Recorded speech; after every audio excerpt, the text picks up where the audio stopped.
रेसिपीचं स्वागत करते। आज ना आपण एक अशी रेसिपी बघायची जी चटपटीत अशी आहे। जर आपल्याला भाजीला काही नसलं आणि सागर संगीत असं सगळं जेवण करायचं नसलं, पटकन होणारी अशी कढी पकोडा ही रेसिपी आज आपण बघणार आहे। ती रेसिपी कशी करायची ते आता आपण बघूया। कढी पकोडा करताना की नाही सुरुवातीला आपल्याला पकोडे करून घ्यायचे। दोन भागामध्ये करायचे, एकदा पकोडे करायचे आणि नंतर कढी करायचे। पकोड्यासाठी काय साहित्य लागणार आहे आणि पकोडे कसे करायचे ते आता आपण आधी बघूया। पकोडेसाठी जे साहित्य लागणार आहे त्यामध्ये आपण एक मोठी वाटी भरून डाळीचं पीठ घेतलेलं आहे, त्यानंतर जिरा पूड, थोडंसं लाल तिखट, ओवा आणि खायचा सोडा आणि त्यानंतर थोडंसं मीठ आणि पाणी मिक्स करण्यासाठी। हे पीठ आपण आधी घेऊया। त्यानंतर त्यात जिरा पूड, लाल तिखट, ओवा, थोडंसं चिमटभर खायचा सोडा, थोडंसंच मीठ घालते मी कारण आपलं मिश्रण थोडंसं आहे। इतकं साहित्य घ्यायचंय, ह्याच्यात कांदा मिरची वगैरे काही घालायचं नाही आपल्याला। आता हे मिक्स करून घेऊया आपण। हे बघा, अशा पद्धतीने मी साधारण इतपत पातळ, जास्त पण पातळ नकोय ना जास्त घट्ट पण नकोय, आपल्याला पकोडे व्यवस्थित गोल गोल सोडता येतील असं करून घ्यायचं। आता आपण पकोडे करून घेऊया। कढईत तेल घेतलंय आपण आणि आता तापलंय ते। आता आपण पकोडे सोडायला चालू करूया। पकोडे हाताने किंवा चमच्याने जसं तुम्हाला जमतील ना तसे असे गोल गोल सोडत जायचे। सोडा घातल्यामुळे ते मस्त टम्म असे फुगतात। तेल जरी कमी तुम्ही ठेवलेलं असलं ना तरी भरपूर पकोडे सोडता येतात।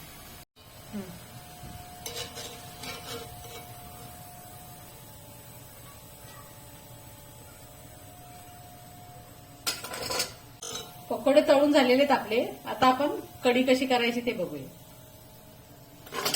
कढीसाठी मी 2 कप दही घेतलेलं आहे, अर्धा कप बेसन पीठ घेतलेलं आहे, त्यानंतर 3 लसणाच्या पाकळ्या, 2 मिरच्या, थोडीशी कोथिंबीर, ह्या तिन्हीचं ना आपल्याला वाटण करायचंय आणि हळद घालणार आहे आपण। आता आपण थोडंसं वाटण आधी करून घेऊया। त्यात मी लसूण घालते, कोथिंबीर आणि 2 मिरच्या। हे वाटण आपलं तयार झालेलं आहे। पाणी घालायचं नाही आपल्याला, असं जाडं भरडं फक्त वाटून घ्यायचं। आता आपण हे दही वगैरे जे आहे ना, बेसन वगैरे घालून हे आपण मिक्सरला लावून घेऊया, त्यामुळे गुठळ्या घात नाहीत आणि एकसारखं सगळं मिश्रण मिक्स होतं व्यवस्थित। त्यानंतर हे बेसन घालते मी, ही पेस्ट जी केली ना ती घालूया, थोडीशी हळद आणि ह्यात थोडं पाणी घालायचं आपल्याला। ह्या वाटीनं आपण हे घेतलं होतं दही, तर कमीत कमी 4 वाट्या तरी आपल्याला ह्या वाटीनं पाणी घ्यायला लागणार आहे। साखर 1 चमचा आणि थोडंसं मीठ। आता आपण फिरवून घेऊया।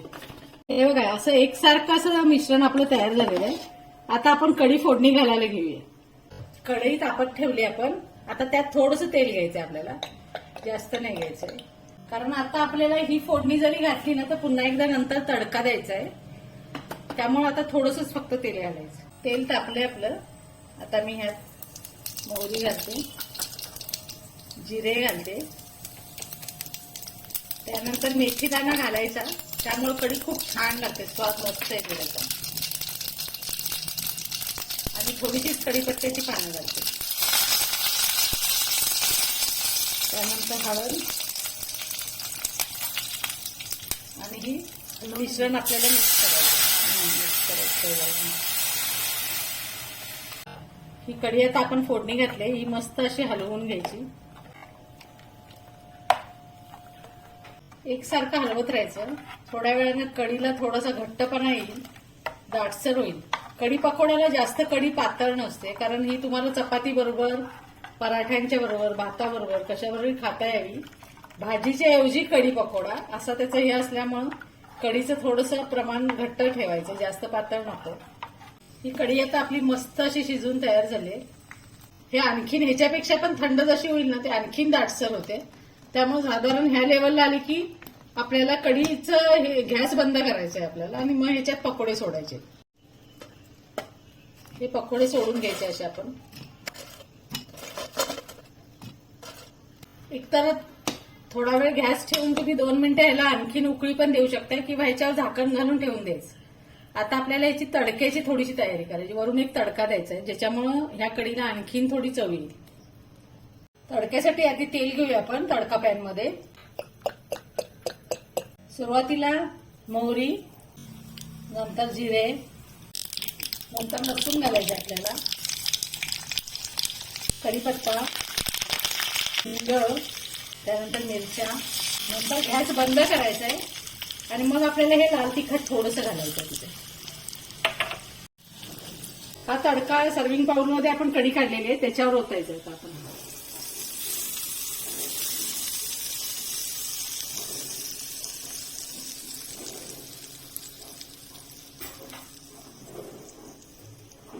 हे बघा, अशा पद्धतीने ही कढी तयार झाली आहे आणि हे पकोडे एकदम स्पंजी झालेले आहेत. मी तुम्हाला चमच्यानं कट करून दाखवते. हे बघा किती सुंदर स्पंजी झालेले आहेत, एकदम सॉफ्ट एकदम झालेले आहेत. शेवटी सगळ्यात शेवटी वरून थोडीशी कोथिंबीर घालायची. अशा पद्धतीने झटकीपट अशी रेसिपी तयार झालेली आहे कढी पकोड्याची. ती तुम्ही तशीच्या तशी करून बघा आणि छान छान अशा प्रतिक्रिया मला द्या. थँक्यू.